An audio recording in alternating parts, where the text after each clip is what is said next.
So I'll just say welcome to Sankofa. Sankofa is as you can see, it's a black bookstore buying about people of African descent is our game. All these books, we have the largest selection of black children's books on the East Coast, East Coast, but definitely in this region. So grab a book. If you got it like that, grab a book for somebody else. And continue to support us. It is as you can imagine, difficult to maintain such a space, what we call liberated territory, under the full assault of the gentrifying forces in Washington D.C., from the mayor to the the unlimited cash of the real estate lobby and all their friends. So do what you can to keep this place open. And with that, I will hand over the mic to our wonderful host today, starting with Amber. Everybody get up for Amber. Amber. Good evening, everybody. How we doing tonight? Dang, now I need the energy to be up. If you know me, you know I'm an energy person. Good evening, everybody. How we doing tonight? Okay. My name is KB, and I'm going to be joined here moderating this discussion with my comrade Amber. We are organizers from the DC Alliance Against Racist and Political Repression and from Freedom Road Socialist Organization, DC.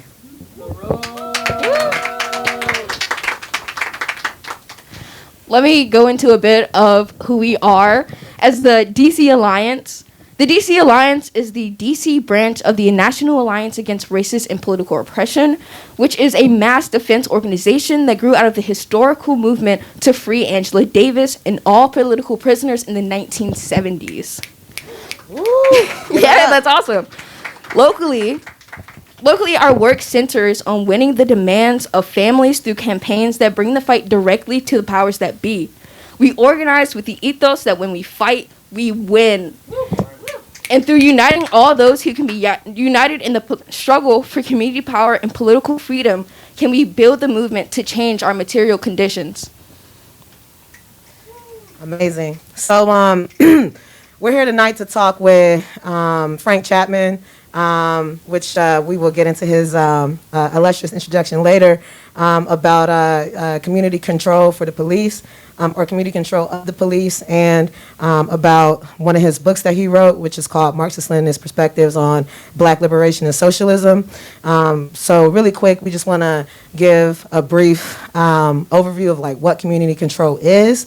So community control is a demand that rises out of the dirt and blood of struggle that black people have fought since our arrival on these shores in 1492. At its core, community control is about the right of black people to self-determination. That is the right of a people to decide their own future for themselves. The idea of community control was formulated by the Black Panthers as a strategic measure to fight back against racism and white supremacy in the U.S. But it is a much older concept that was born out of the 10-year period after the Civil War, known as the Black Reconstruction.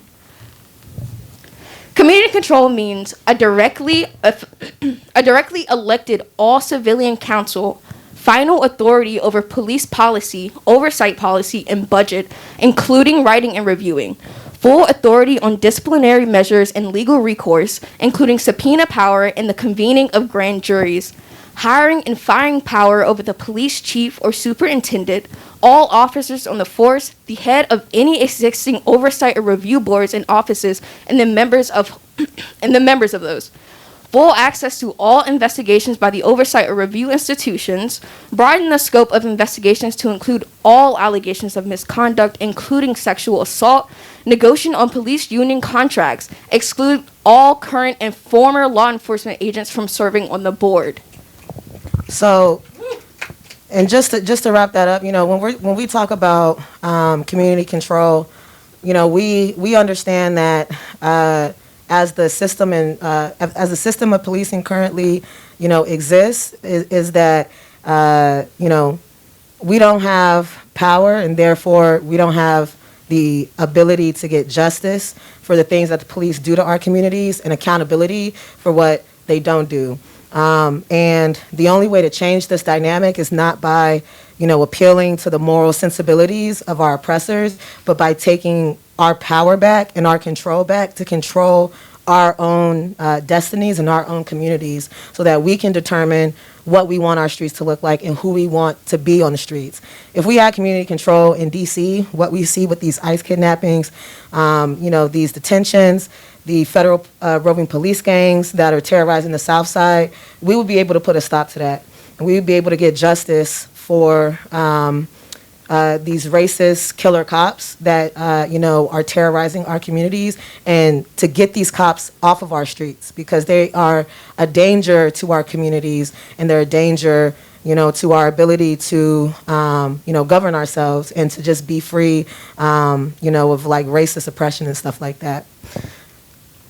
So tonight we'll be joined by Frank Chapman, who was the Executive Director of the National Alliance Against Racist and Political Repression, and he's also a member of the Central Committee of the Freedom Road Socialist Organization, and honestly one of the greatest, and as Mariah said, illest revolutionaries and freedom fighters of our time.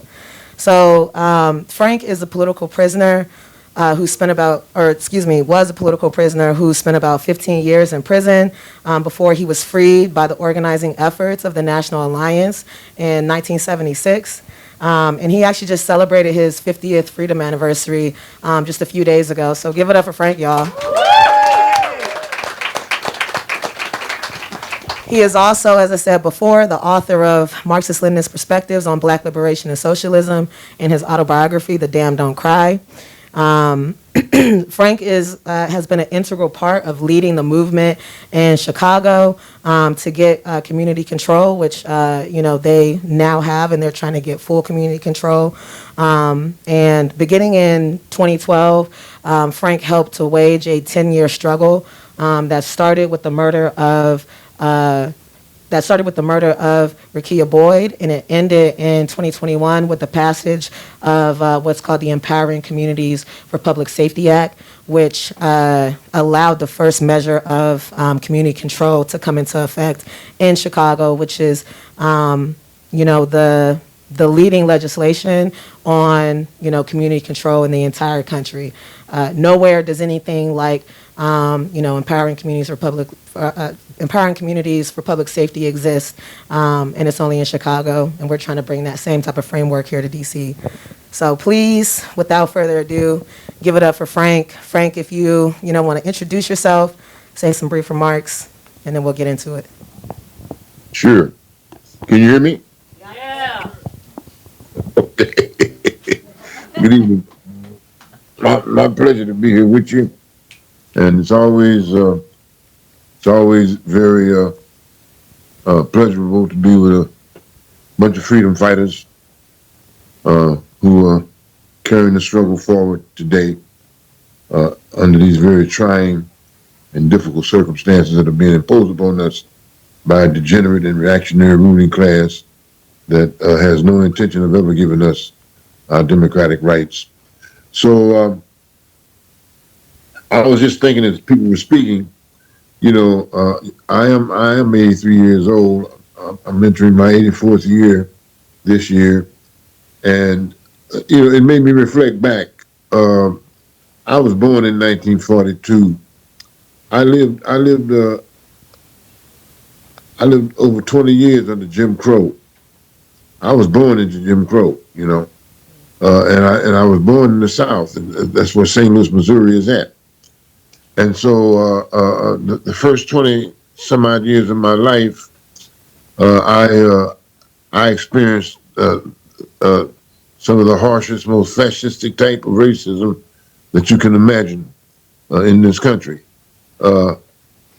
And you may not be able to imagine it because we're in a different period now. But I just want to say that, being that this is Dr. Martin Luther King's birthday celebration and whatnot, and we definitely honor Dr. King. But I was very much alive and very much a part of that movement led by him. It was a transforming radical movement against racist segregation in the Deep South. And the reason why the attack on racism had to take place in the Deep South is because the institutional foundation of racist segregation and oppression exists in the Deep South because that's where they had slavery. That's part of the history of our country, and it's a congenital bloodstain on the United States government. This government was born in 1776, and they were born at a time when they had slavery, and they refused to abolish it when they had the revolution in 1776. And so they had to come back later on and do that as a result of the heroic and courageous struggles of black people and their allies. A civil war had to be fought. There had to be another revolution. And that revolution took place in 1861. And and we were successful in getting chattel slavery abolished. That's the buying and selling of human beings. Frank. But not all slavery was abolished. Frank. The 13th Amendment allowed slavery to continue to exist. If you were convicted of a crime, you could be put into slavery. Frank, so, 1 second, Frank. Are you able to turn on your camera? I can't turn it on. Okay. All right. I'm sorry about that. Most of y'all have seen me anyway, right? There we go. Yeah, we'll find a picture of you to put up. Yeah, you've seen me before. So, I'm sorry, Marawi. I wish I could. I'm having problem. I had to get another phone because I'm having problems with the other phone. But let me not get into phone problems. I'm not here for that.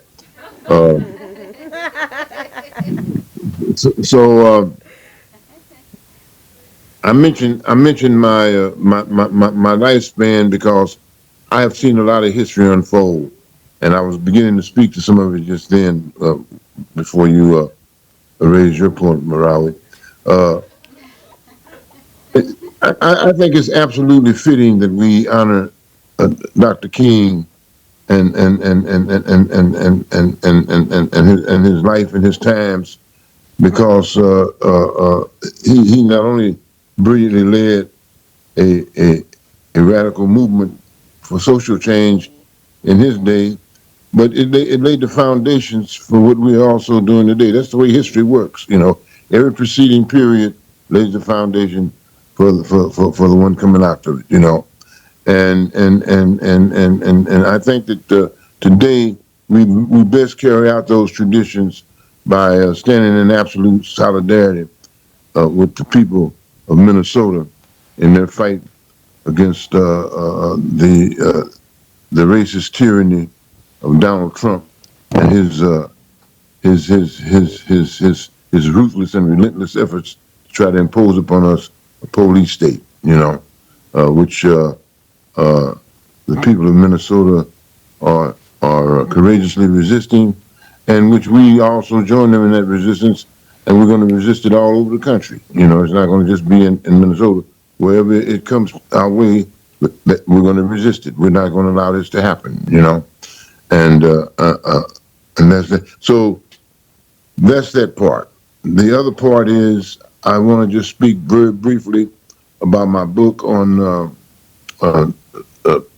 Marxist-Leninist perspectives on Black Liberation and Socialism, because what made me write that book is that I saw that hardly no one ever spoke to this question: what is the relationship between Black liberation and the fight for socialism? It's a historic relationship that's very important. It's very important to understand the revolutionary process, because from the very moment that the communist movement emerged in 1850s, it declared, "Workers of the world, unite. You have nothing to lose but your chains and the world to gain." A lot of people don't understand that most of the workers that Marx was talking about were not white workers. He was talking about white workers, but he was also talking about black and brown workers, who were most of the workers of the world at that time. Hear me out. Most of the workers of the world at that time, most of the workers of the world today, you know, and uh, so the only reason why some people miss that and overlook that is because of white European chauvinism, you know, and that's the same white European chauvinism that led to the creation of fascism in Germany and Italy back in the 30s. So my book talks about all of that. It talks about the historical relationship between the Black Liberation Movement and socialism from the very beginning of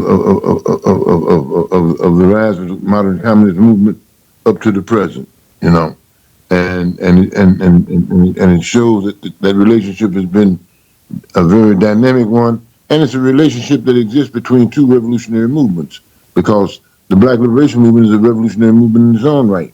It's a democratic revolutionary movement, you know, and you just got through speaking of that when you were talking about community control of the police.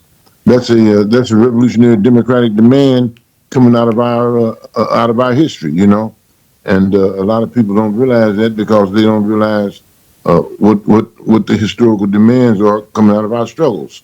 But so we address that dynamic between the Black Liberation Movement and the fight for socialism, and it brings me up to today because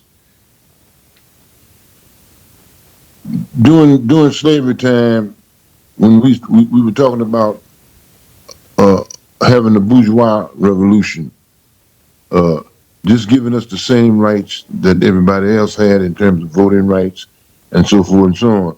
Also, uh, instead of being bought and sold on a slave block, we would be given the option to sell ourselves, to the highest bidder, and so that was we were going from one type of slavery to another, from chattel slavery to wage slavery. So today it's different. Today we are fighting not just to be better fed and better clothed slaves. Today we are fighting to get rid of the system of wage slavery and all forms of human oppression based on our economic exploitation. Today is different. Today, the Black Liberation Movement does not just stand in the forefront of the bourgeois democratic movement like it did in the 19th century. Today, it also stands united, uh, and like some people say, 10 toes down with the struggle for socialism. Uh, we can't see Black liberation happening today without socialism happening, and socialism can't see itself happening without Black liberation. And not only Black liberation, but the liberation of all nationally oppressed people, our Chicano comrades, and also indigenous people, uh, LGBTQ communities, uh, all have to be liberated. And that was one of the great things about the communist movement when it came into existence. And Marx said it over and over again: is that our revolution is the revolution that ends the oppression of all classes. Our revolution is a revolution that brings about an end to class oppression, period. You know, so we are not talking about liberating some people and keeping other people in bondage. We're talking about liberating everybody. You know, and the Black Liberation Movement stands shoulder to shoulder with that effort, because in this country we have experienced one thing very clearly, and that is that uh, we are at the bottom of the rung of the social ladder, you know. And when the bottom rises, everything above it rises, you know. So like they said, the incoming tide lifts all boats. So we see our future in the future and the future for socialism as one and the same. And that's why I wrote that book, and I hope you enjoy it when you read it. Uh, and better than enjoying it, I hope you put it into practice, because this is a struggle not just of words, but also of deeds. This is a struggle not just of thoughts, but of action. So you know, we got to we got to practice our way into correct thinking. We got to fight our way to the solution. We can't. Nobody is so clever that they're going to figure out how we're going to get out of oppression. You know, this is not based on that. The only way out of oppression is to fight your way out. That's the only way out. So all power to the people, and let's commence to continue our struggle in the great revolutionary traditions of Marx and Engels and Martin Luther King. All right.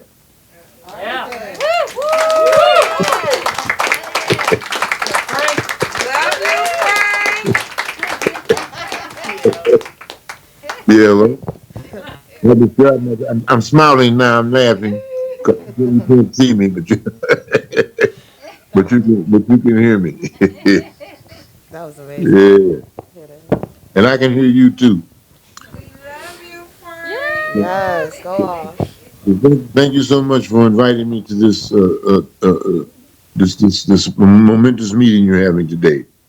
Thank you. Okay. Thank you again, Frank. It is an honor to have you speak and answer these questions for us today. And I don't think any truer words have been spoken than, sorry, I don't think any truer words have been spoken than practice is the greatest teacher. To win, you gotta fight, and you're right about that. For our first question, W.E.B. Du Bois, when describing Black Reconstruction, said, "The slave went free, stood a brief moment in the sun, then moved back again towards slavery." For 10 brief years, Black people governed their own communities the way they saw fit, which included electing their own sheriffs and marshals to protect their community against racist vigilantes and state police. However, in 1877, the Hayes-Tilden Compromise, the agreement for Ruther B. Hayes to be elected president for troops to be removed from the South, put an end to it. Can you explain the importance of Black Reconstruction? What does the struggle for community control look like in the modern day? Why was community control possible for a time during Reconstruction when the struggle still continues today? Yes, that's a very important question, and it's also a very complicated question. Well, the Civil War was a revolution, and it was an economic and a political revolution. The economic side of it was it took billions of dollars worth of property away from the slaveholders, you know, because that's what slaves were. They were property, you know. So to tell a slaveholder that you can't buy and sell slaves no more, that was a revolutionary thing, and then to give the freed slaves political rights, the right to not only run for office, but the right to sort of govern their own communities, because a lot of counties in the South and whatnot, and some states like Mississippi had, was a Black majority state for damn near 100 years, you know. So to get these very important rights was revolutionary indeed.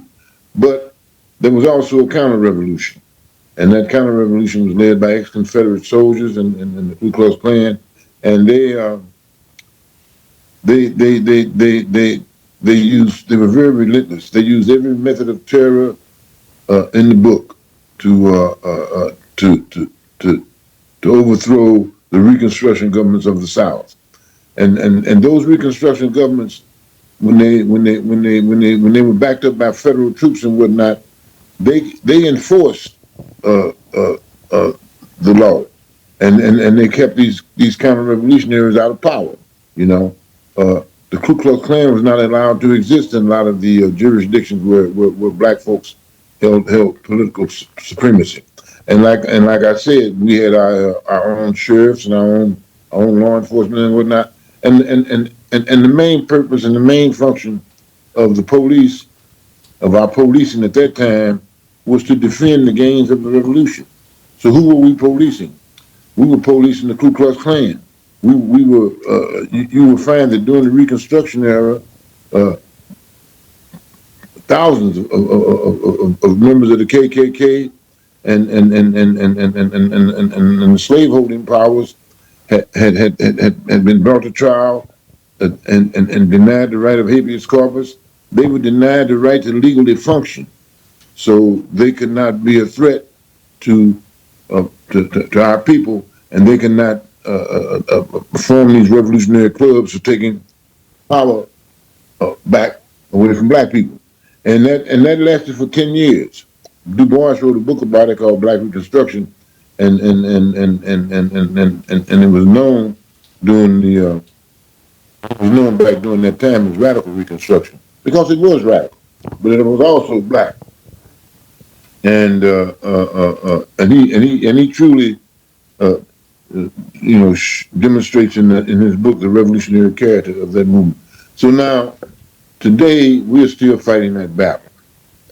You know, today we're still and so one of the demands in one of our main political demands is that we have community control over the police. One of our main political demands is that we have the unalienable democratic right to say who polices our communities and how our communities are policed. And that's very important because we are waging a struggle, and the police are used to repress that struggle and to keep us from waging it. In other words, they're like a roadblock. So getting community control of the police also means creating more organizing space for us so we can wage our struggle for black liberation, and so we can also engage in the revolutionary struggle for socialism.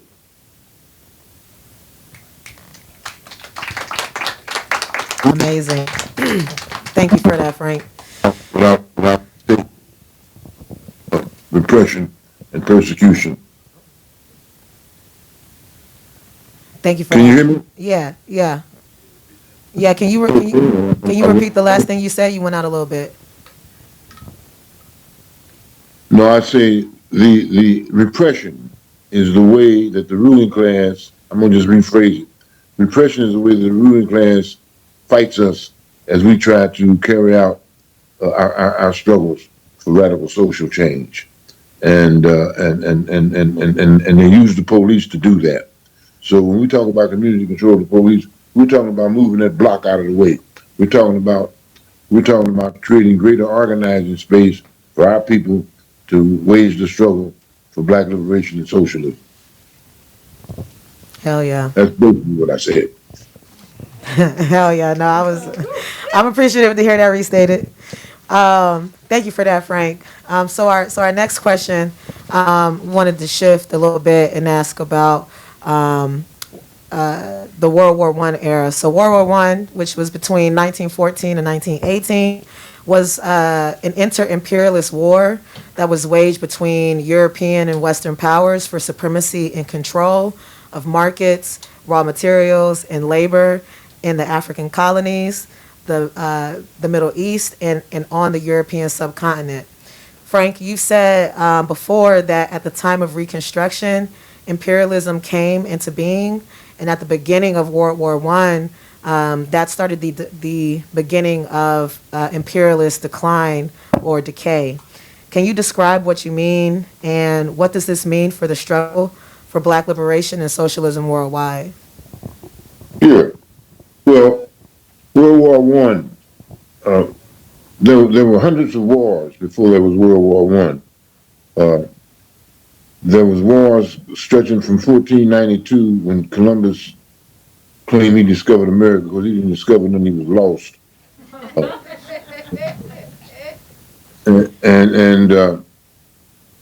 You know, if you just counted them, there were literally hundreds of wars when these were wars of conquest, wars of conquering territories by mainly by European conquistadors and and enslavers and whatnot.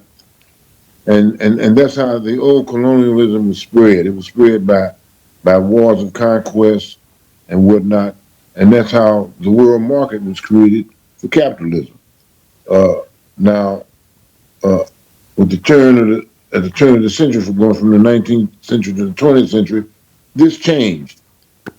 What they had conquered the territories in the world. There was no more. There was nothing left to conquer.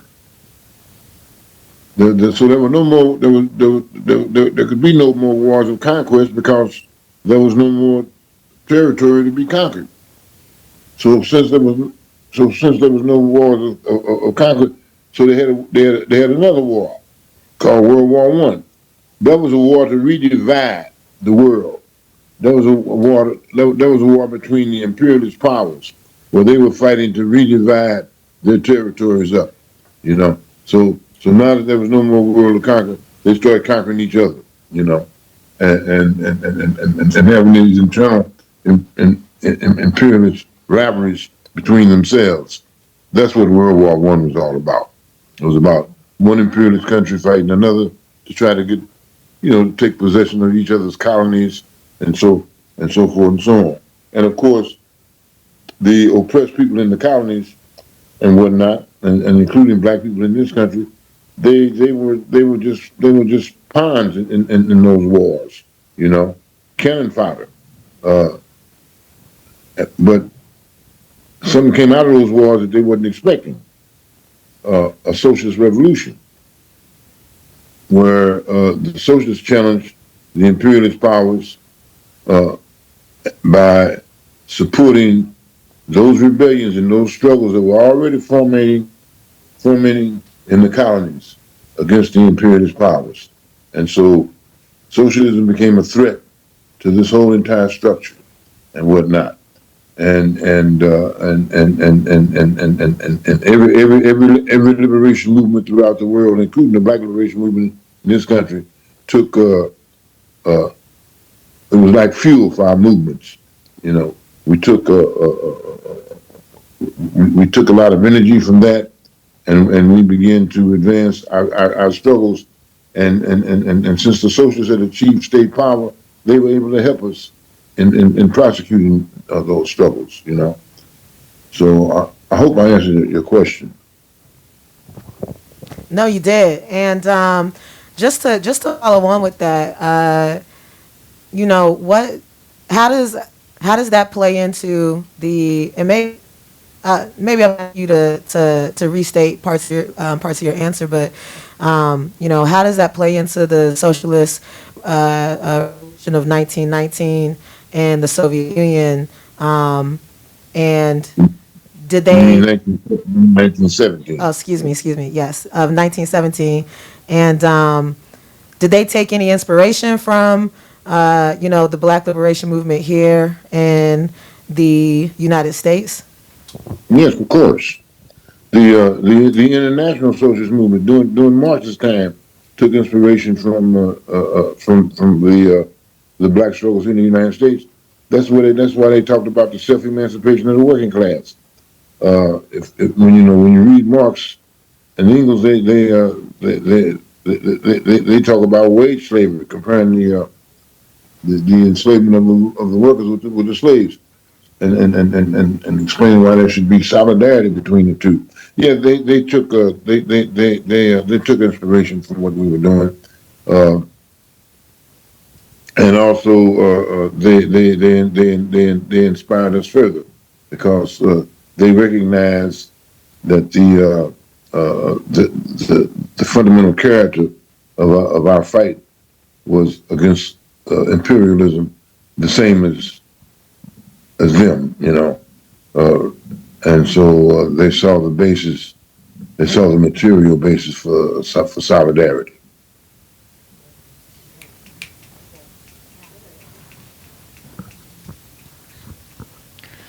Hello. Go ahead. Sorry. We're here on MLK Day in celebration of his legacy and his contributions to the Black freedom / liberation struggle. MLK's legacy is often watered down, and his contributions limited to his I Have a Dream speech, his historic March on Washington, and passage of the Civil Rights Act of 1964. But we know MLK was very much so a dedicated fighter for the freedom of all black people. How should we view the contributions of MLK to the struggle for black liberation and socialism? Well, you know, a lot of people don't really read Martin Luther King. They you know they go by the speeches, you know, like I have a dream and whatnot, and you know, he was a hell of an activist.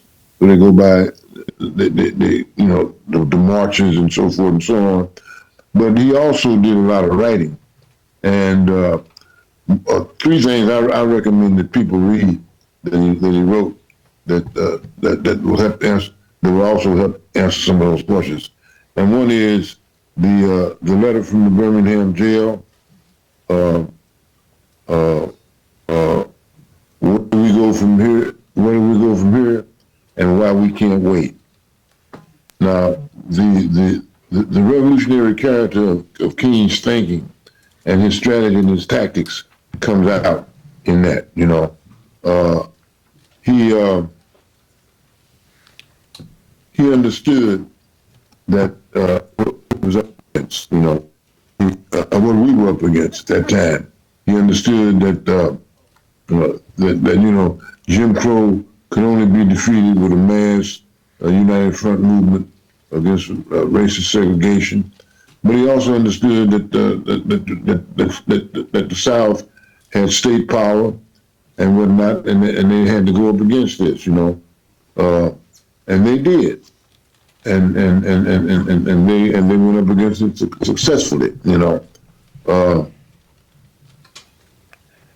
Towards the end, you know, and it was an unpredictable end because nobody knew that King was going to be assassinated in 1968, you know. But before he was assassinated, he moved closer to the struggle for socialism. And one example of this is the speech he gave at the Riverside Church honoring Dr. W.B. Du Bois, you know. And at the time that he was doing this, Du Bois had openly joined the Communist Party and had declared himself a communist. And King found nothing wrong with that, you know. In fact, he refused to take an anti-communist position on that. Also, at that same church later on, you will recall, King came out against the Vietnam War, you know, and that's one of the most powerful speeches he ever gave. I like that speech better than I do the one at the March on Washington, because he talks about the imperialist character of that war. You know, he talks about the United States being the main purveyor of violence in the world today. You know, and I think it was that speech that the ruling class decided unequivocally that they had to get rid of him. That they had to kill him, assassinate him, because he was moving in a direction that was more radical than they were willing to accept, you know, and also, you know, before he began to see the class question more sharply before he died.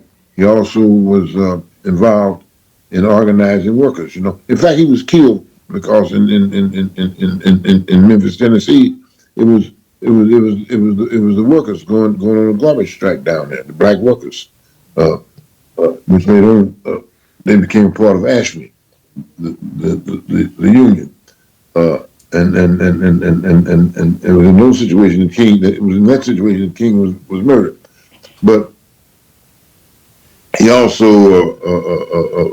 initiated a campaign that Reverend Barber is now trying to follow up on, called the Poor People's Campaign. King went into the Appalachian Mountains and organized poor white people there, you know, and he was constantly telling people that you know racism was a blinder to keep the working class from getting united against their bosses and bringing about some real change. So yeah, there's all kind of evidence.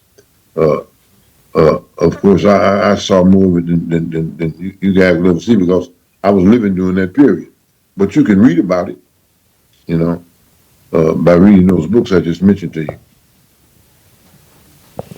Thank you, Frank.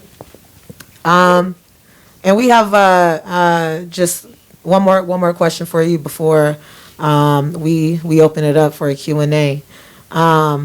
So the demand for community control was first put forth by the Black Panther Party in the 1970s. Shout out to the Black Panther Party. What has changed about how we engage in the struggle for community control since then? And why do we take up the demand of community control today as the National Alliance? Right. Well, the movement for community control of the police, you're right, was first put forward by the Black Panther Party, but the demand was put forward by the Nation of Islam back in the late 40s. That was one of their demands as well.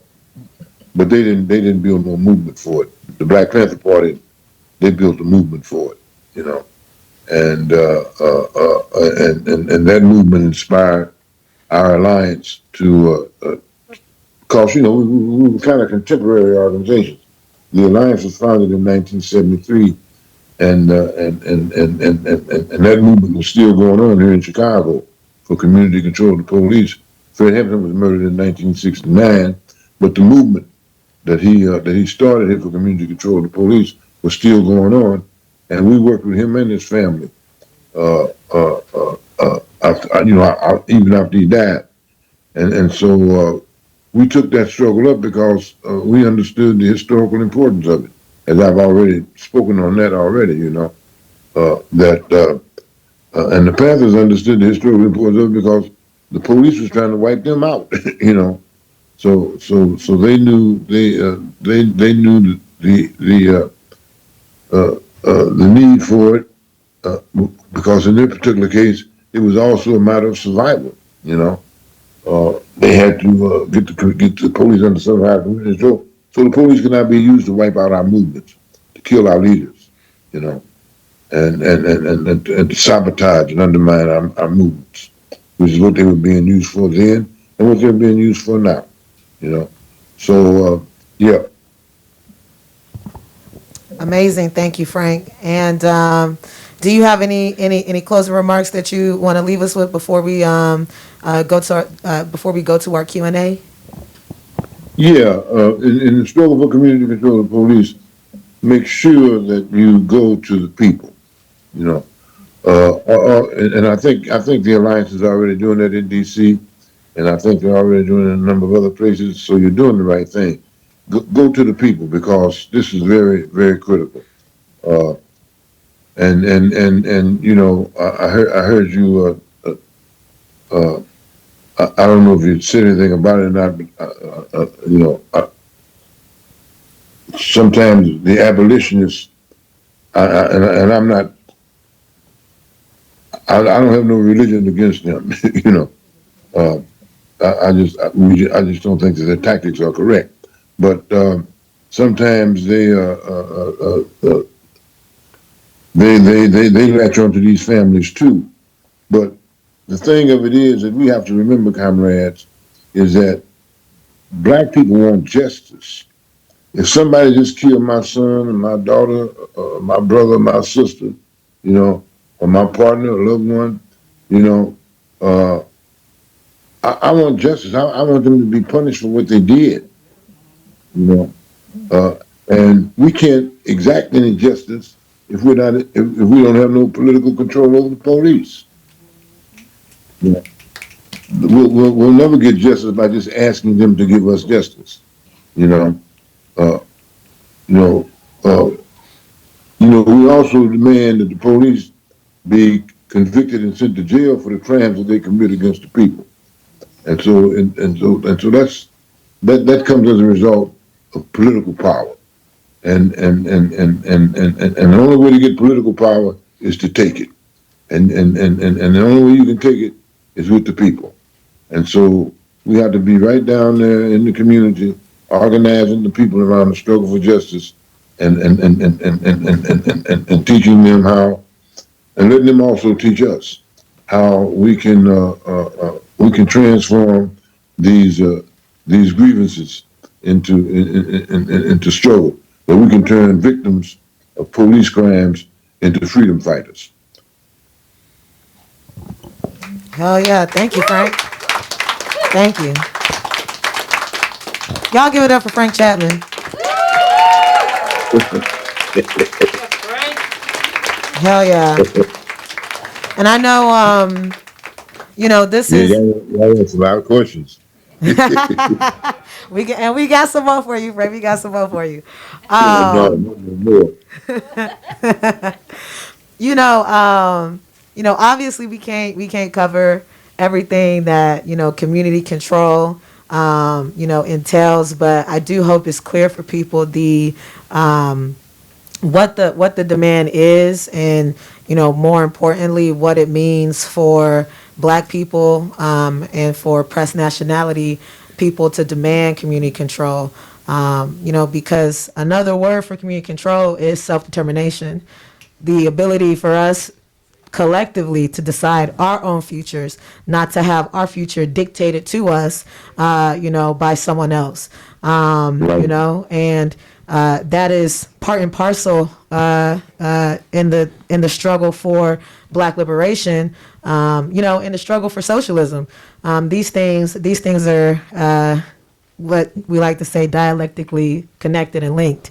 And just before we open it up to Q&A, I just want to read just a short paragraph from Frank's book that kind of touches at the heart of this, which is that the multinational working class cannot free itself unless it rejects racism and builds unity with the national liberation struggles.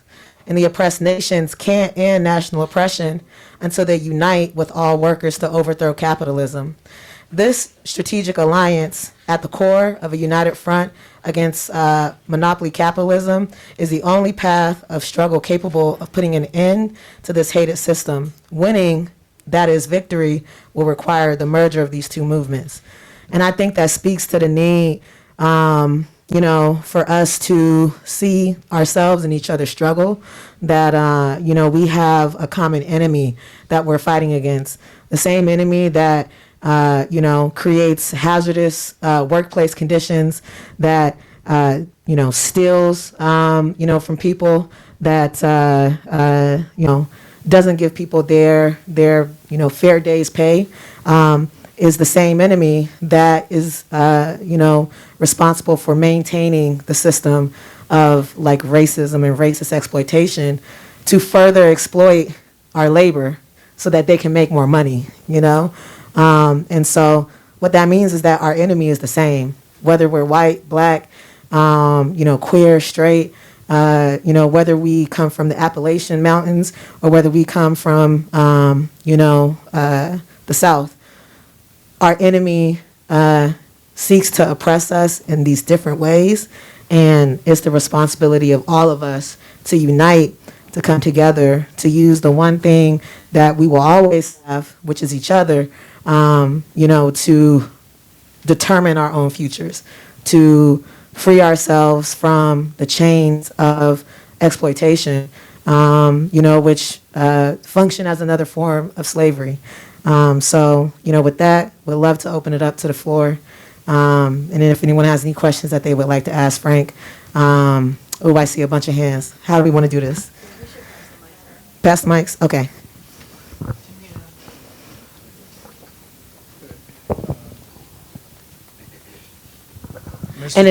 And if you could please just introduce yourself and, keep your question brief, 30 seconds or less. We want to, be able to take as many questions as possible. Mr. Chapman, I had hoped to see you in person, but I'm sorry. I thank you for giving me the opportunity to ask you a question. I'm Professor Zaki Amir, the Invisible Man. I came here to ask you something. I want to do an interview later, but my straight question, one question, I've written down three, is there a divine solution to the problems that beset us? I went out for a second. Is there a divine problem to the solutions of us as a people? And how do you identify yourself? Are you familiar with the term Afro-descendant? Well, yeah, I'm definitely an Afro descendant. I'm also a descendant of Chiricahua Indians and some white people that I don't know. uh,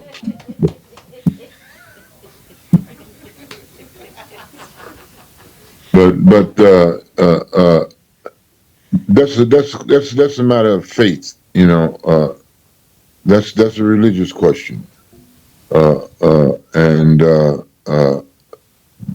different people of different faiths and whatnot would approach that differently. You know, I'm not a religious person.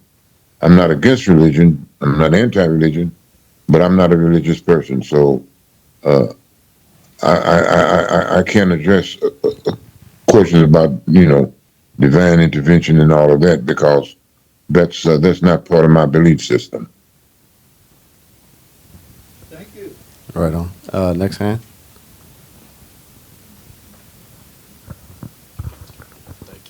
Thank you, Mr. Chapman, for this talk. My name is Matthew. I'm a student at American University. My question is, which Marxist-Leninist thinkers do you bring in a conversation to get your idea of black liberation? And of these thinkers, which are most influential to you? Thank you. Well, there's a whole host of them, because for generations, the one that I knew and that I was close to was well, I wasn't close to him personally, but I was close to him politically, and that would be Harry Haywood, who wrote the Black Bolshevik, and I'm starting with the most recent influences and going back. And another one would be Henry Winston, who used to be the chairman of the Communist Party, and another one would be Nelson Mandela. Amilcar Cabral, Winnie Mandela. There's so many. Moses Katana, who South African communist. And then, there are also people in this hemisphere like Fidel Castro, Ernesto Che Guevara. I mean, there's a lot of revolutionaries, and I'm just really grateful that I lived in a period.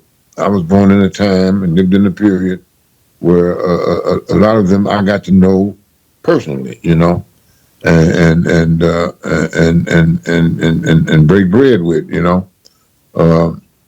but there's those that I didn't get to know personally, like Lenin and Stalin and Marx and Engels and Joseph Wiedemeyer. I had an opportunity of reading about them, Cyril Briggs, the African Blood Brotherhood, opportunity of reading it.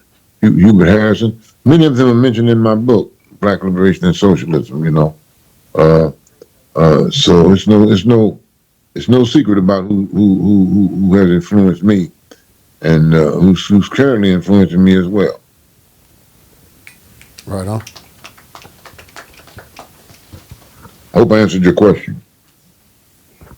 Yeah, that was great. We're going on to the next person right now. Thank you so much for your for the talk and for the book as well. I'm Ali. I'm here with the Platypus Affiliated Society, and I actually wanted to ask a question about the book in particular. I promise I'll be quick. One of the interventions you make right at the outset of the book is this clarifying distinction between the revolutionary heritage of the Black liberation tradition and Cedric Robinson's recasting of it as a Black radical tradition. You draw this line pretty concretely. So I guess part one of my question is I just want to hear more about the importance of that distinction for you intellectually and practically. And then the second part of my question is the very first distinction you raise between the two is this question of science, of the scientific character of Marxist-Leninist practice. And science, the question of science is one that comes up throughout the book. And I was put in the mind of Adolph Reed, a contemporary of yours, who was also sort of trying to like think reflectively about the black left on the 70s and 80s. And he made the comment in one of his pieces that the category of science could sometimes become mystified for socialists, for folks in the new communist movement or on the new left, that there was a positivistic character sometimes to what science meant. It was used taken up in all kinds of different ways. Some, perhaps that bear very much resemblance to what Marx might have meant by the term science. So the second part of my question is, what does scientific socialism mean for you? What is scientific about that practice? Thank you. And Frank, just a heads up too, if you can contextualize your answer for folks who may not know about the folks who were stated. Excuse me? If you could just contextualize your answer for folks who may not have that context in the audience. What context is that? Well, whatever you about to say. Well,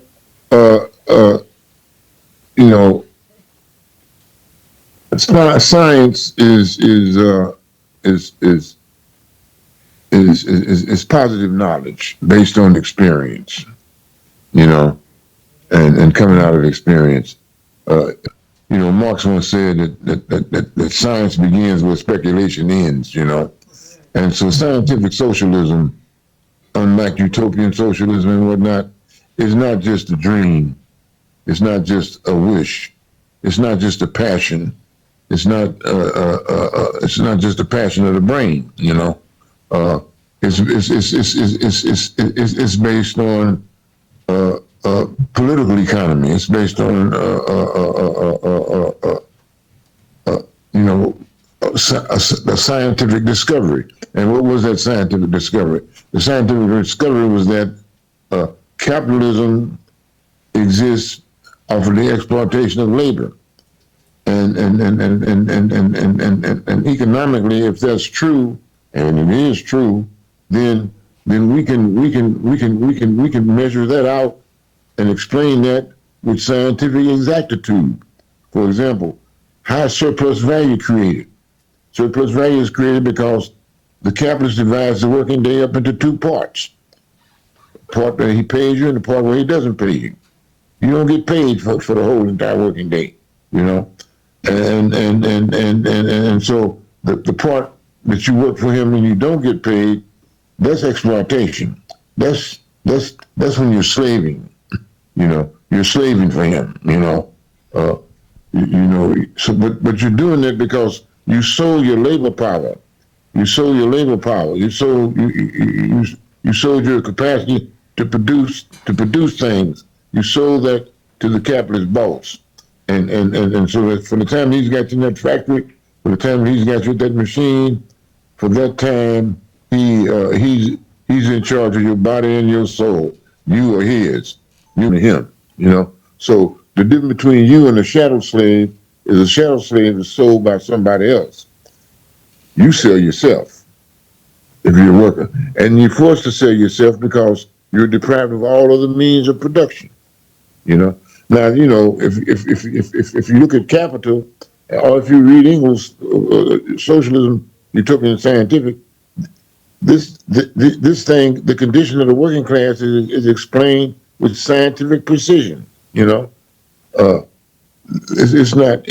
We're not guessing this. We can measure the exploitation of the working class. And the fact that you have a trade union movement and unions negotiating contracts and stuff, that's that science put into practice. Because how do you get a union contract? You better know what the boss is making. Otherwise, he can tell you anything. So you look at the books. You see that they're getting millions and millions of dollars, but they're not putting it back in your pocket. That's going into their pocket. And so you have to fight them. You have to organize, strike against them, withhold your labor power, and force them to give you better wages and better working conditions. And so that's how the class struggle takes place. But now, as scientific socialists, we don't just want better wages and better working conditions. We want to do away with wage slavery. We're not just fighting to be better fed and better clothed slaves. We're fighting to get rid of that slavery, period. You know, and so you see the science here. What we're talking about, it's not just a theory; it's also a practice. I hope I Yeah. answered your question. Something really quick to add on to that. You know, Mark said that the point of studying or like the point of learning or Philosophy. revolution is not just to learn about the world, it's to change it. And that is what Marxism-Leninism is a science, a method of changing the world. So go ahead. Good evening, Mr. Chapman, and thank you for joining us here today. My name is Xavier Tamara. I'm a junior economics major here at Howard University, and my question is, community work to collaborate with socialist movements in other countries, and what can we learn from them? Well, we've been doing that for years. We work with them by actually working with them, and we learn from them by actually learning from them. And I'm not trying to be a smart ass here. We have been working. For example, it might be people in the room that are now working with the liberation movement. But we worked with the struggle against apartheid for years. We had committees in solidarity with African liberation movements for years. And we joined those comrades in the field, and we also invited them to come over here and talk to people about what they were doing. There was a lot of practical day-to-day interaction. These are movements. So as movements, we work together. We support one another. We engage in studies together. We engage in struggles together. That's how this takes place. And in the process, we learn a lot. And a lot of this has been put into books and whatnot. So like Amilcar Cabral returned to the source. He wrote a lot about the liberation movements in the Portuguese colonies, and we learned a lot from that comrade, both in the flesh and both in the books and in the field, we learn by doing things through united action. We learn by actually participating in these movements, because a liberation movement is not just about it's not just an opportunity for you to discuss something. Like some comrade just said earlier, the world is interpreted in various ways, but the point is to change it, and you change it by participation. Like Fred Hampton said, participation in education. That's how you change things. But the key is participation, because you don't get no education without participation. You got to be in the struggle, to learn from the struggle, and then the more you learn, the better, the smarter you get at executing the struggle, carrying it out. And so this is a process that we're currently engaged in now. With the Palestinian movement, with the movements going on in Venezuela, with the movements going on in South Africa, and all over the world. Right on. We're going to keep it going. Hi, Mr. Chapman. My name is Jolene Duku. I'm a first year at Georgetown University. Thank you so much for coming to speak with us. This was my first kind of exposure to your work, so it was really exciting. recently I had to read Plato's Republic for my school, so I guess my question would be is, first, what is justice to you for Black people? Does it go past reparations and equity?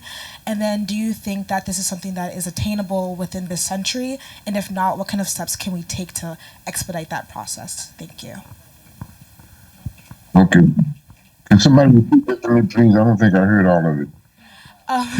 So what does justice mean to you? Does it go past reparations and equity? And do you think that that is attainable within this century? And if not, how can we expedite that to reach justice?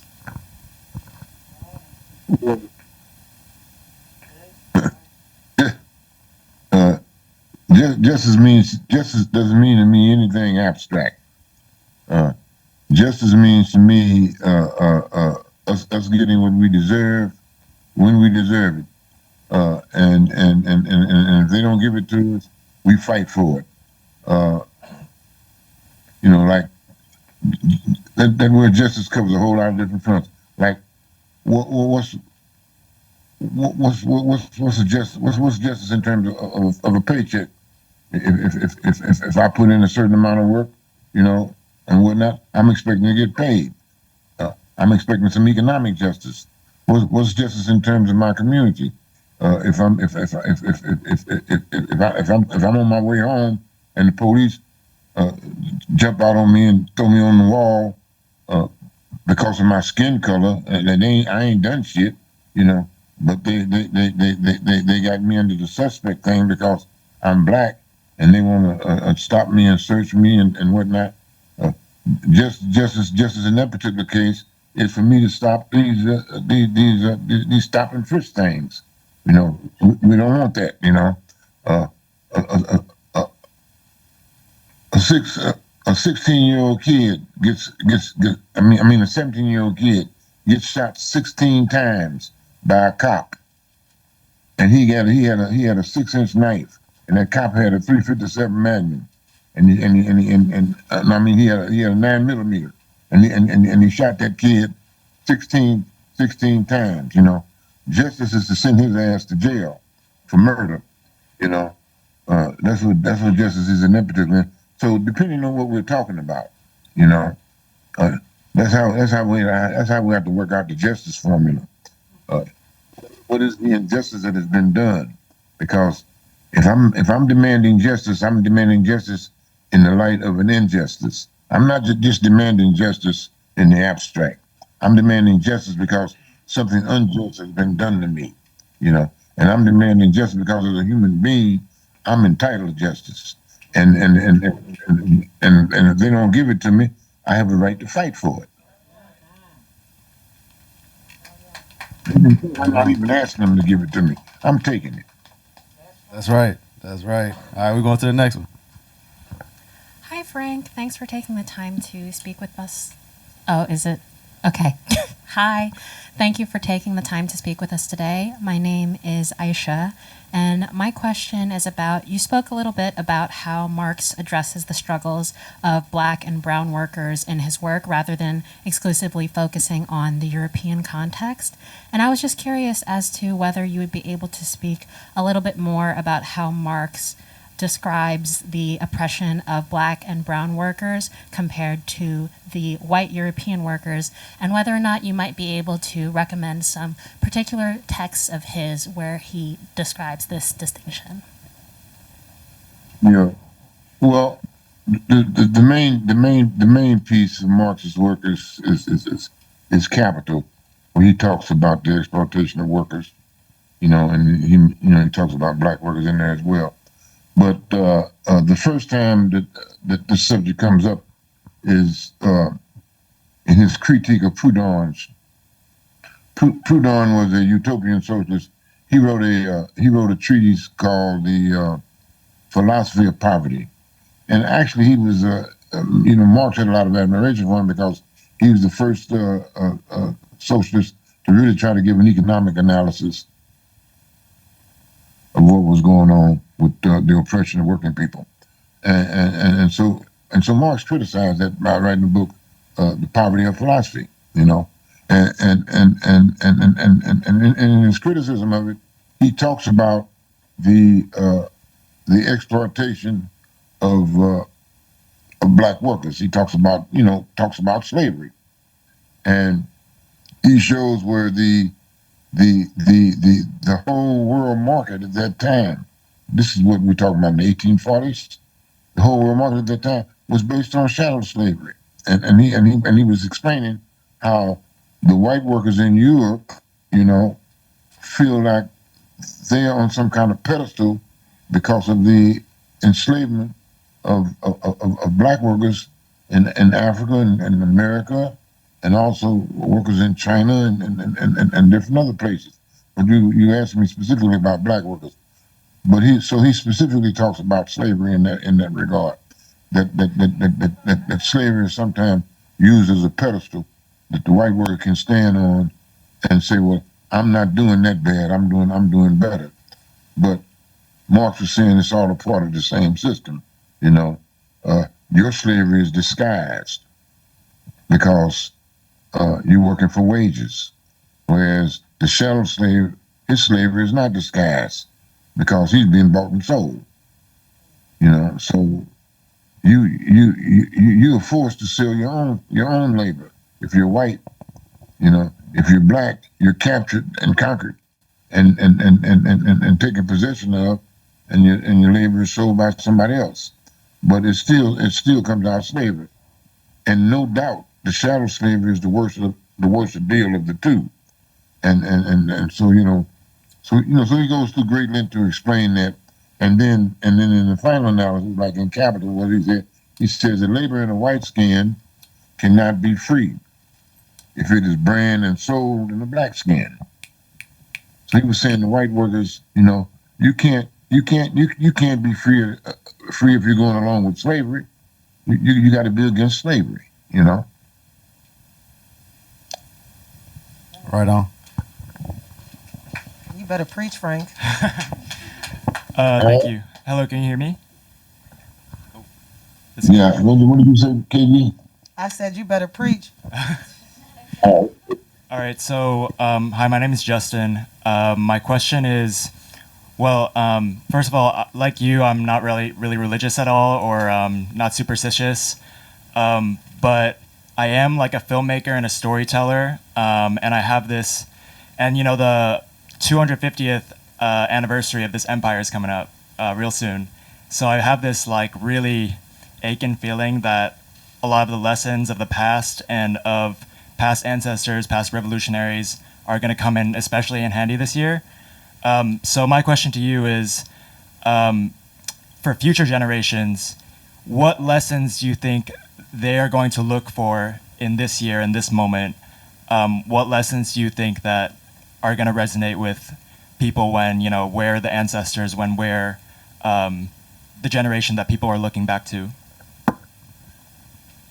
Well, that's a very important question. But I think the future is made now.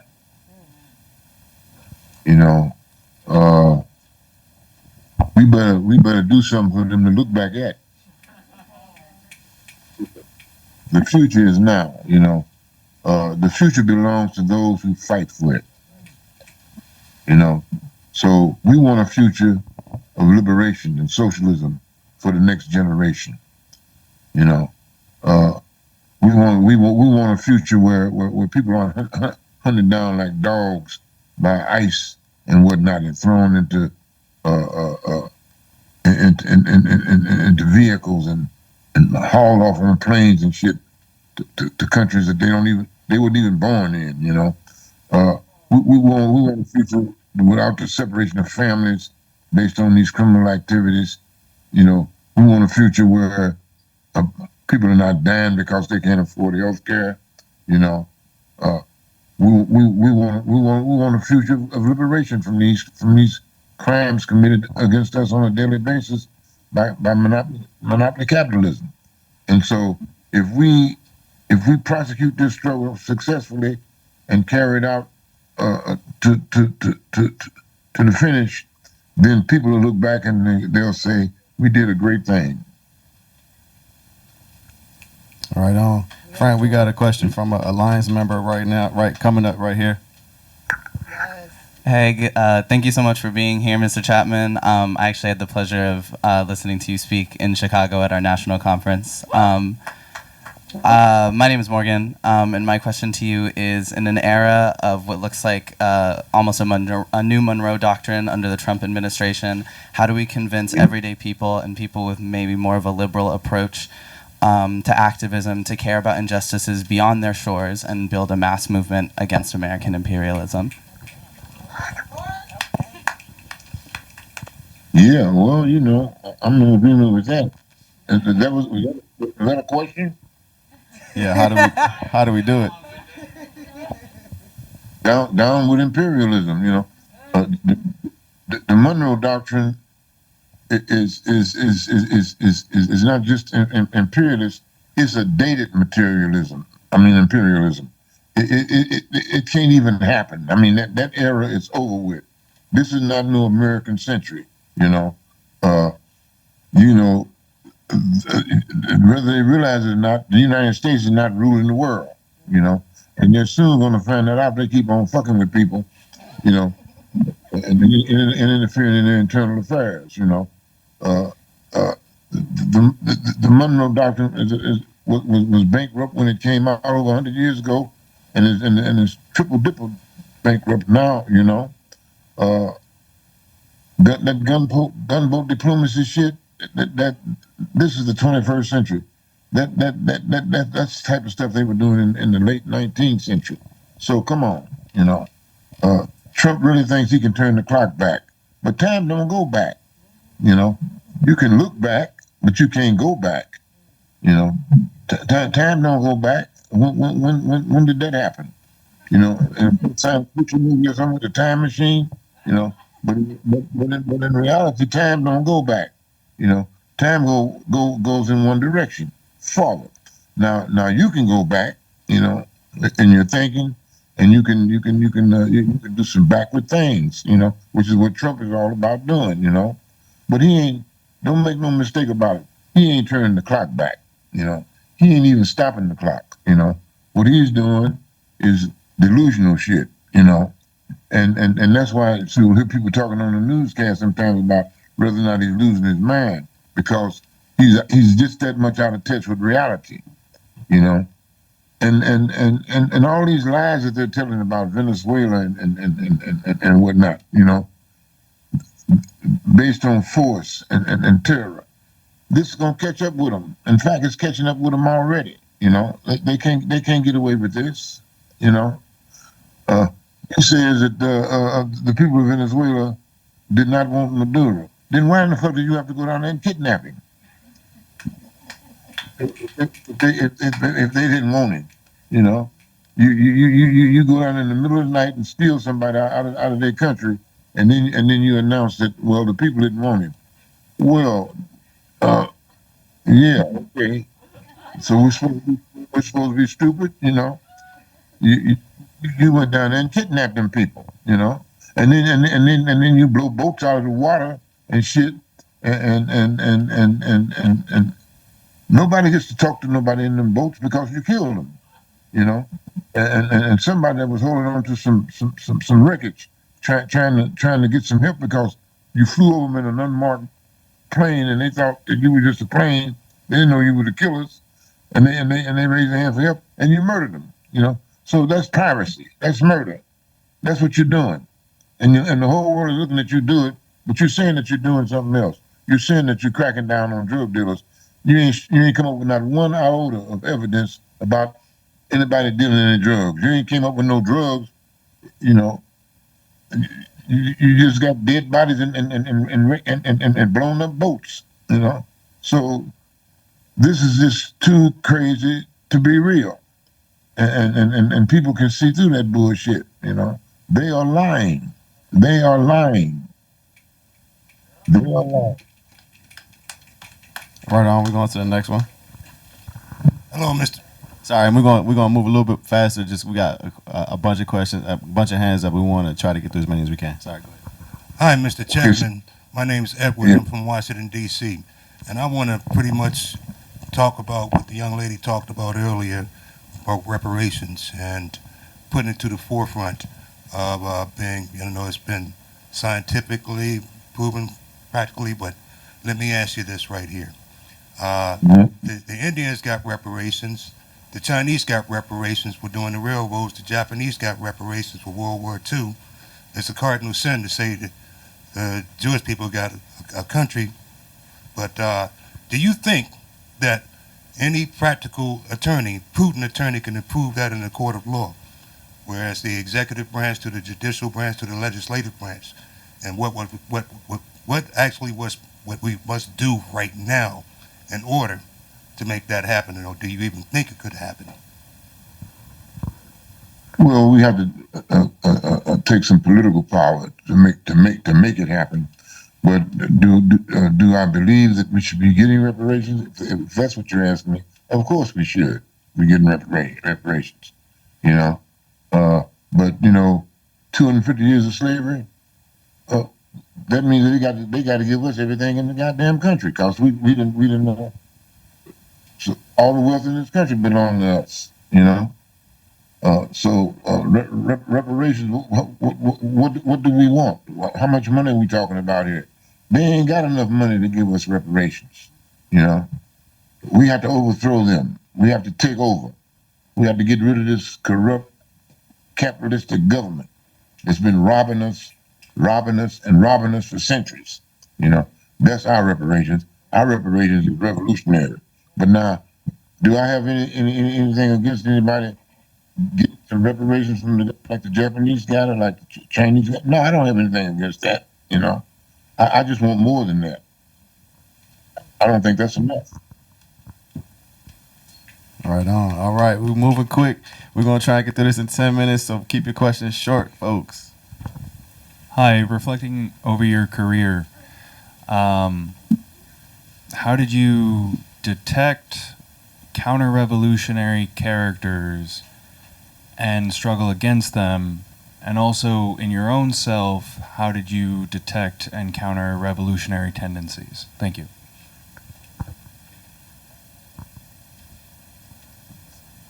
Well, we're fighting for revolution. We're fighting for we're fighting to overturn the status quo, to bring about the change. So those who are fighting against us doing this are counter-revolutionary, and it becomes pretty clear and pretty obvious once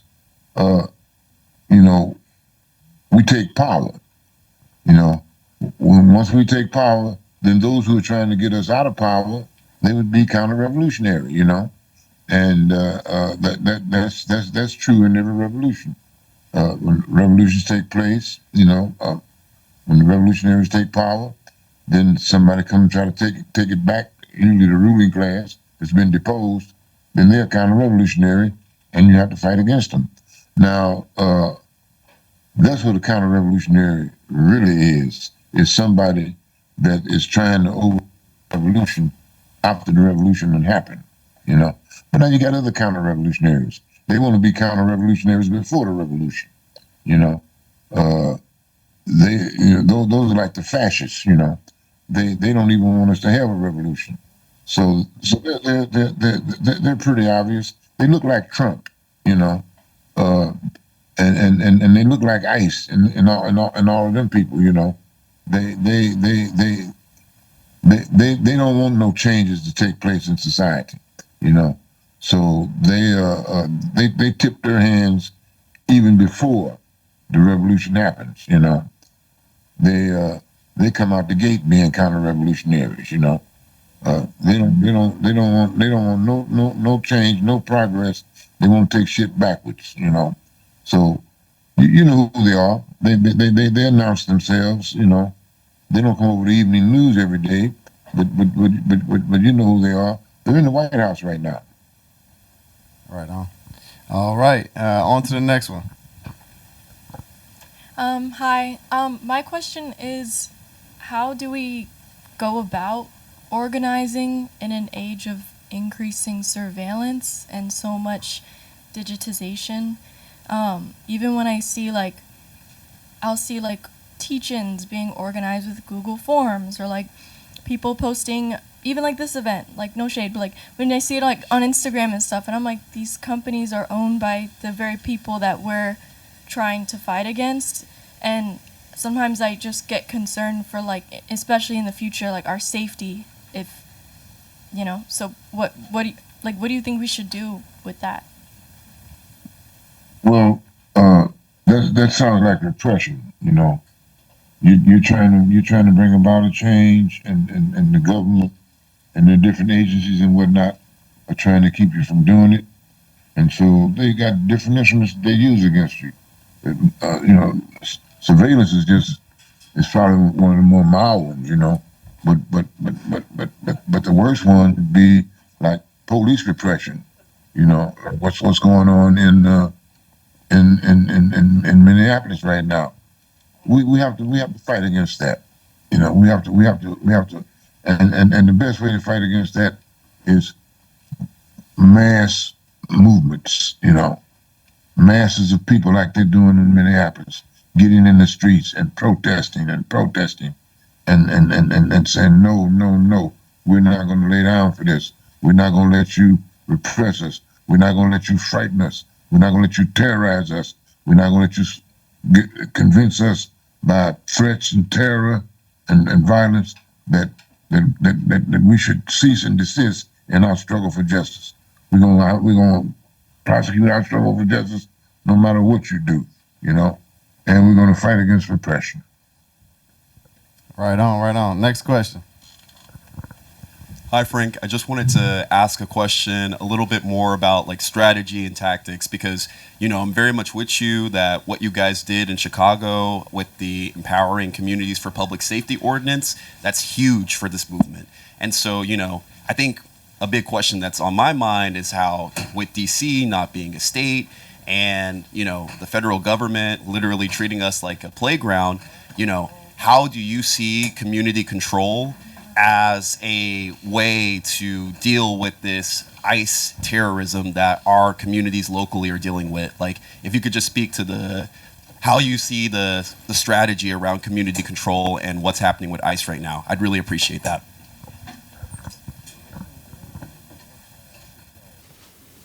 I said one size does not fit all. We cannot. The conditions in DC are not identical with conditions in Chicago. They're different. I think you guys are completely under the thumb of the federal government. So you don't have any self-rule in DC. Am I right or wrong? That's right. Well, in Chicago, we do, you know, so we could have a empowering communities for public safety here. How you do it in DC is going to have to be different. You know, you guys are going to have to come up with a strategy that fits your situation, you know, and I don't have the answer to that right offhand because I haven't really went into it that deep. But there's one thing that I do have the answer to. Whatever you do, however you decide to go about legally or legislatively, you're going to have the people on your side. You're going to have to mobilize the people. So once you put a program together, make sure you take that program to the people and get the people to embrace it. Because once the people take a hold of their idea, then it becomes a material force for change. You know, it ain't no material force for change as long as it's hanging out in your head. You know, you gotta get it into the hands of the people. You know, but how you do this in terms of a particular strategy and tactics for DC, I don't have the answer for that. You guys have to come up with that yourself. You have to study your own situation and develop your own tactics and strategy. Just for time, I'll say if you're interested, come holler at us to hear more about our program in DC after this. Last couple questions. Hands. Any last couple questions? We got anybody who didn't go yet? We got a hand up front. All right, here's the last two questions. Good. Hey, Frank. Hey, Frank. I'm Kai. I saw you in Chicago. Question that's been on my mind a lot lately.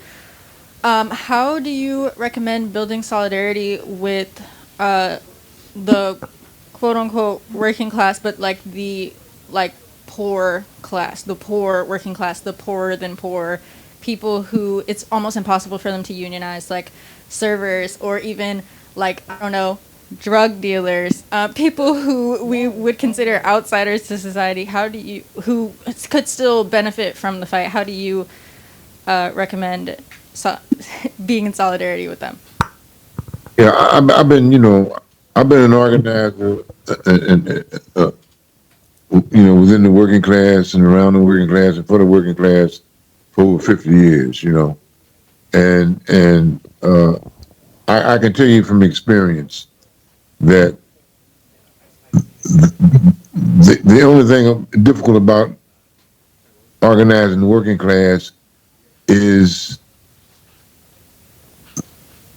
the oppression of the working class. Their life conditions sometimes it can be so bad until it's very difficult to organize them. But I can also tell you that I've never met workers who did not want to have better working conditions, did not want to have better wages, did not want to have a better life, did not want to have better things for their kids and for their communities. These are the things that people naturally want. And so an organizer just has to get in tune with that and get engaged in their struggles in such a way where you can help them better execute it by showing them the power of organization, because that's usually what's lacking. Once they realize the power of organization, once they realize that they can shut shit down, that they can stop production and make demands, then that's what they do. That's what they'll do. But getting to that point in the struggle can sometimes be very, very difficult. Can involve years and years of work. So it's a lot of patience. It's a lot of mistakes. Are made. But one thing is for certain: people are going to fight for a better life. And so you just have to get in there and work with them and try to help them make the fight more effective, and then they'll help you become a more effective organizer too. Right on, right on. All right, folks, that is time. Please help us give it up, Chapman. Give it up. For giving us so much of his time today. What an excellent event. Thank you, Frank. You can log off if you need to. I know, we had you talking for a long time. We're just going to close up some closing business. So thanks again for being here. Senator Revolutionary Solidarity. Yes, sir. Yes, sir. All Thank you, right. Frank. Power to the people, not the pigs. Should I close up? All right. So one thing we'll just do is make a quick announcement about the situation in D.C. and also open it up to let you all know that, if you raise your hand if you're organized already, if you're in an organization, that's excellent. That's excellent coverage. Now, we invite you to, get involved with us, join our mailing list so you can hear more about what we got going on. The DC Alliance, we meet every Monday at 6 p.m. To talk about, everything that we have in motion, fighting for community control of the police here in Washington, D.C., alongside building the united front, against the racist and reactionary Trump agenda, which, of course, is top of the mind here. Now, there's a mailing list out on the table. There's merch, like I mentioned, but there's an announcement I wanted to make, which is raise your hand if you're familiar with the case of Philip Brown. All right. Wonderful. For the folks who don't know, Philip Brown is a black Washingtonian man who was shot at by HSI officers back in October, I think October 17th or 18th of last year, when MPD stopped his car for tents and then accused him of trying to flee. the accusation was later cleared in court. It was dropped because there was no evidence of him fleeing at all. Anyway, they called the HSI officers, who of course are just right there attached to them. The HSI officer stood in front of his car, said he feared for his life, and shot into Philip Brown's vehicle. What does that sound like to us today now? It sounds like Minneapolis, right? The case of Renee Good, the officer who was put himself, in the vicinity of her car and then killed her, claiming that he was doing it in self-defense. So this happened in D.C. twice last year. They did it in the case of Philip Brown, and a couple weeks later on the same road, Benning Road, they did it with Justin Nelson. Both times, like KB said, the only difference is they had bad aim, in D.C., and they missed both people. But Philip Brown had a bullet hole in the collar of his shirt. That's how close he came to being killed by these HSI officers. MPD covered up the shooting. They did not include it in their police report. In fact, they checked a box which said no shooting occurred. Right? On behalf of HSI, to protect these federal agents who were attempting to kill unarmed black D.C. residents. That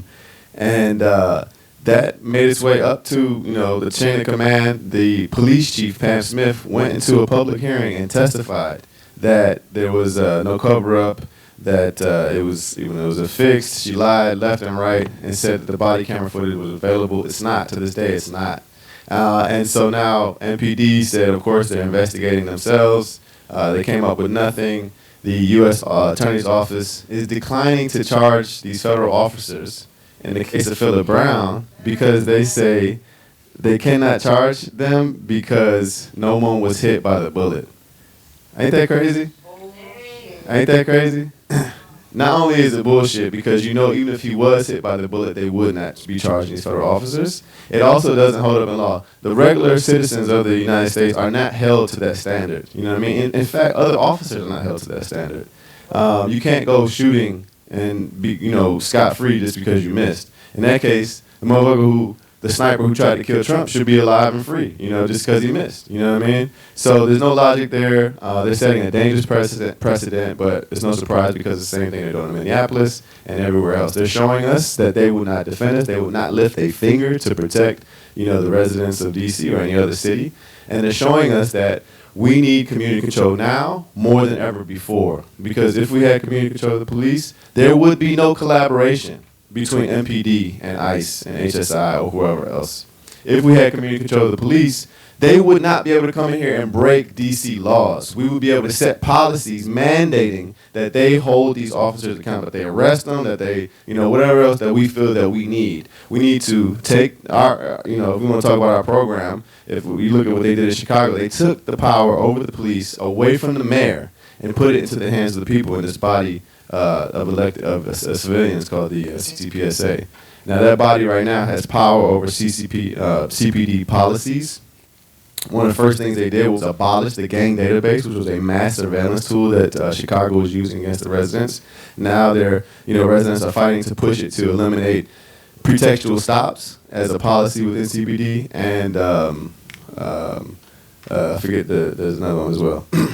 Stop and frisk, I believe. Anyway, the next step of the struggle in Chicago is to give them power over CPD budget, to give them power over CPD contracts, which is where the FOP, where they bake in those anti-accountability measures, and then to give them the power to hire and fire the head of police.